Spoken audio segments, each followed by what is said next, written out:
Hello, it's Jake here, and like we are really nearly at the end of IMSH 2026 now. We're so close. We're so that for hours, so close. I know everybody's tired. Some of us are jet lagged, but we found some time to come over to the Tacmed booth here and meet Dan. Dan, great to meet you. Great to meet you. Yeah, best for last. Yeah, best for last, exactly. That's right. So wonder if you could tell us a little bit about yourself, who you are, what you do, and also then go through the Tacmed products.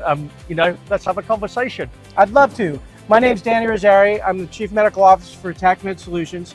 I actually spend a lot of time in Europe and worldwide as a special operations doctor, so I understand globally the needs of trauma medics and EMS, both in the civilian world and in the military settings. Tacmed Solutions has been around for a long time. We started off making tourniquets and bandages in the beginning of the war in 2003. We subsequently grew into the simulation capabilities, and that brought us into training folks to save lives and supporting first responders, both with the equipment they need and then the simulation. And most recently, we've actually purchased a thermal company, which is going to take us to the next level with the pre-hospital blood transfusion, which is going to save thousands of lives in the next years. But I want to take you on a tour of our equipment if you have a minute. Let's do it. Let's go. Yeah. So our systems actually were developed in 2010 by the Army. They're unusual because they're two parts. They separate, so they can be an upper and a lower, so you can actually use it as a partial task trainer in a crawl fashion. We do all the things that you need to do for trauma training, from airway to needle decompressions to respiratory management to intraosseous potentials for tourniquets, IVs. You can do all of that, and then you can do hemorrhage control with gunshot wounds as well as wound packing.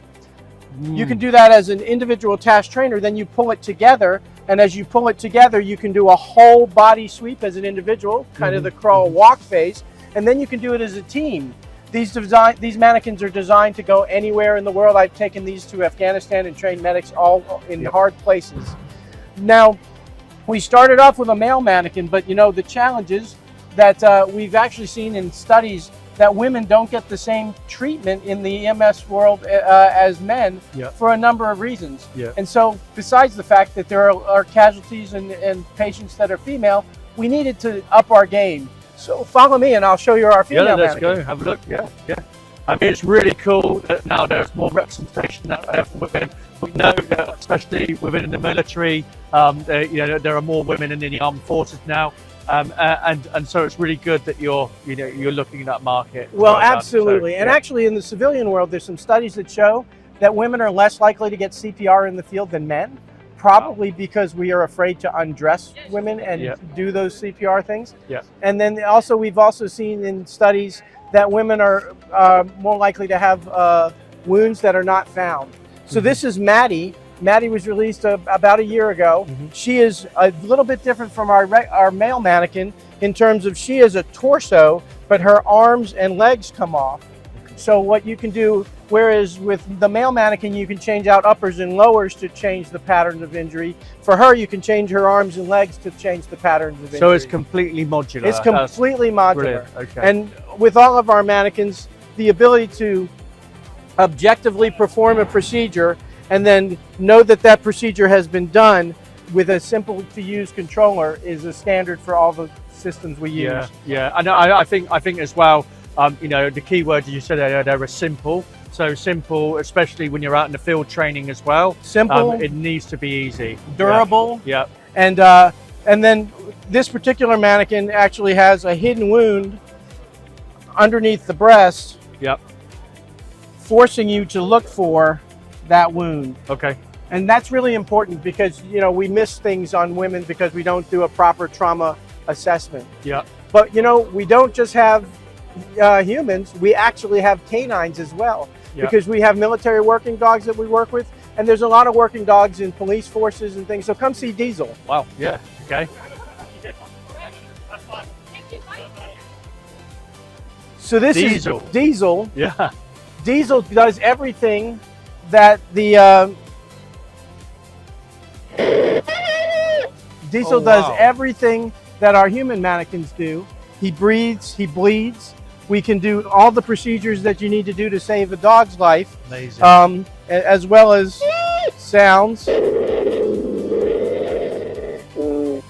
And also able to be controlled by a similar same type of controller. So we can do all the things that we need to do to take care of an animal that's in distress. Yeah. And that's an important piece of it. I mean, this is really quite heartening to see, because we know that working dogs in the military and with the police, how much they're valued by their handlers. So it's really heartening to see that people are training to look after these animals that are going into danger where we can't sometimes. For sure. So I mean, fantastic. They're officers too. Yeah, they're officers too. They're officers too. Yeah. I mean, so I guess it's good to sort of mention it as well whilst you're here. We are in sort of troubled times. I think more troubled times than ever. We don't know what's coming. Okay. You know, with what's happening out in Ukraine as well is really, it's quite horrific, and it's, you know, it's back to almost World War II tactics out there.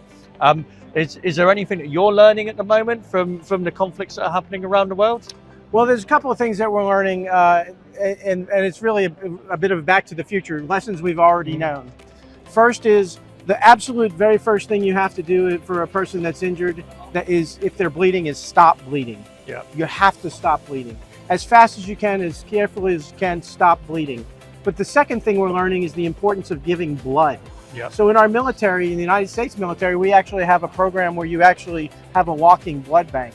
But in the United States right now, we're actually putting blood on our ambulances. And our company has created a program called Blood to Go, which helps train and provide all the equipment to be able to give blood at the point of a trauma injury, or perhaps a maternal hemorrhage, or perhaps a GI bleed. We estimate conservatively that 60,000 people a year will be saved if they can get blood at the point of injury. And a critical piece to that is the curriculum we're developing and the simulation tools that we use to ensure that these medics providing blood can do it safely and effectively.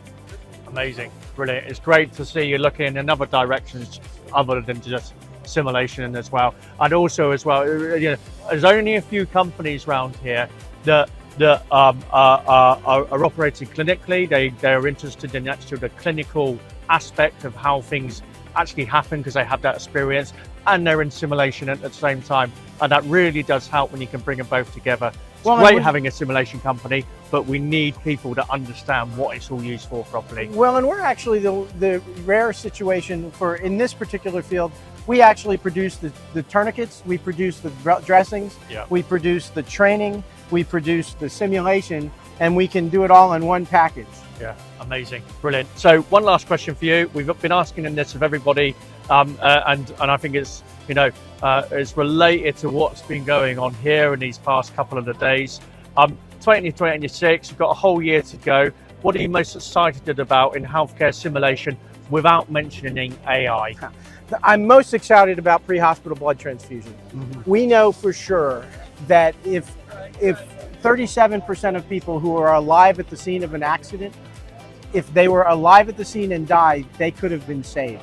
37%. Wow. Conservatively, 60,000 to 100,000 people a year die in the United States because they had hemorrhagic shock at the point of trauma. If I can get blood to that scene within a couple of minutes, I can save thousands and thousands of lives. But you can't just throw blood out on the street and hope people can do it. You've got to train them effectively. You've got to build a system, and that system has to be trained. So we're going to be training the first responders that provide that capability. We're going to be training the blood sources that provide that capability, the emergency departments, and by training the system, we'll save thousands and thousands of lives. And frankly, Tacmed's job since its inception was about saving lives. We just happen to do it through simulation and other mechanisms, and we support great people. Yeah, so that's a great objective to have. That's a great thing to aim for. I really appreciate the time today, Dan, and you know, thanks for spending your time with us. Oh, we're happy to have you, and thanks for giving us the chance to visit. No problem, no problem. Thanks, man. Yeah.